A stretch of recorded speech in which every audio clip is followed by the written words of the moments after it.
Gold की कीमतों को लेकर एक बार फिर चर्चा तेज हो रही है। निवेशकों को यह समझ नहीं आ रहा कि अब सोना खरीदने का वक्त है या मुनाफा वसूली करने का। वो इसे होल्ड करने को लेकर भी फैसला करने में असमर्थ हैं। दरअसल निवेश के किसी भी विकल्प में तेजी या गिरावट का सटीक अनुमान तो नहीं लगाया जा सकता, लेकिन हाल के सालों में जिस तरह से गोल्ड की कीमतों में उछाल आया है, उस तरह की तेजी आगे होती नजर नहीं आ रही। ये हाल तब है जबकि मई में ग्लोबल गोल्ड ईटीएफ में 1.8 अरब डॉलर की निकासी के बाद जून में इसमें 38 अरब डॉलर का निवेश हुआ।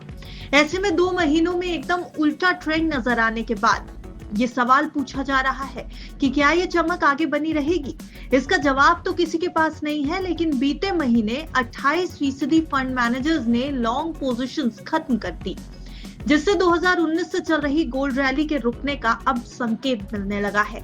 आइए समझते हैं कि आखिर गोल्ड में जारी तेजी थमने के संकेत क्यों मिलने लगे। इसकी सबसे बड़ी वजह है ईरान इजराइल युद्ध की आशंका कम होने से जियोपॉलिटिकल टेंशंस में आई कमी।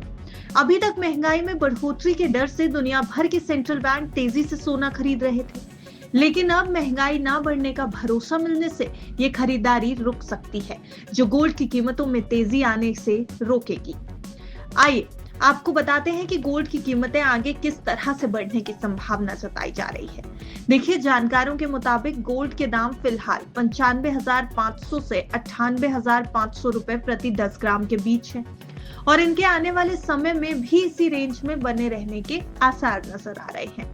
गोल्ड के दाम ना बढ़ने की वजह तो हमने आपको बता दी, लेकिन सोने की कीमतों में गिरावट भी नहीं होगी, ऐसा भी माना जा रहा है। और कीमतों में गिरावट ना होने की बात इसलिए कही जा रही है क्योंकि भारत में त्योहारी सीजन और शादियों का मौसम नजदीक है, जो सोने की डिमांड को बरकरार रखेगा।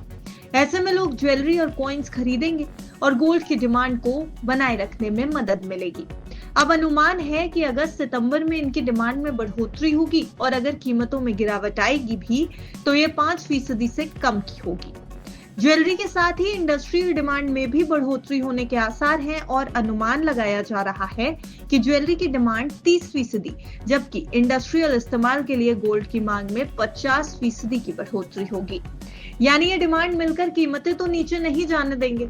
जानकारों के मुताबिक अगर देखा जाए तो निवेशकों के लिए अभी 95,500 रुपए के एंट्री पॉइंट है और अगर दाम 98,500 के पार गए तो 5 से 7% का रिटर्न मिलना मुमकिन है। और बड़ी तेजी की उम्मीद तो कम है, लेकिन लॉन्ग टर्म में 8 से 10% रिटर्न मिलने की भी संभावना है। हालांकि अगर कुल मिलाकर देखा जाए तो सोने के दाम में तेजी या कमी के आसार नहीं है और निवेशकों को सावधानी बरतना इस समय जरूरी है। एक्सपर्ट्स की यही सलाह है।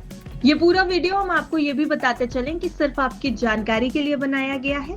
हमने आपके सामने कुछ आंकड़े रखे हैं जो रिपोर्ट्स के आधार पर हैं और एक्सपर्ट ओपिनियंस रखे हैं, लेकिन बिस्तक की आपको सलाह है कि आपको किसी भी एसेट क्लास में निवेश करना है तो अपने फाइनेंशियल एडवाइजर की राय जरूर ले लें। Bureau report, बिस्तक।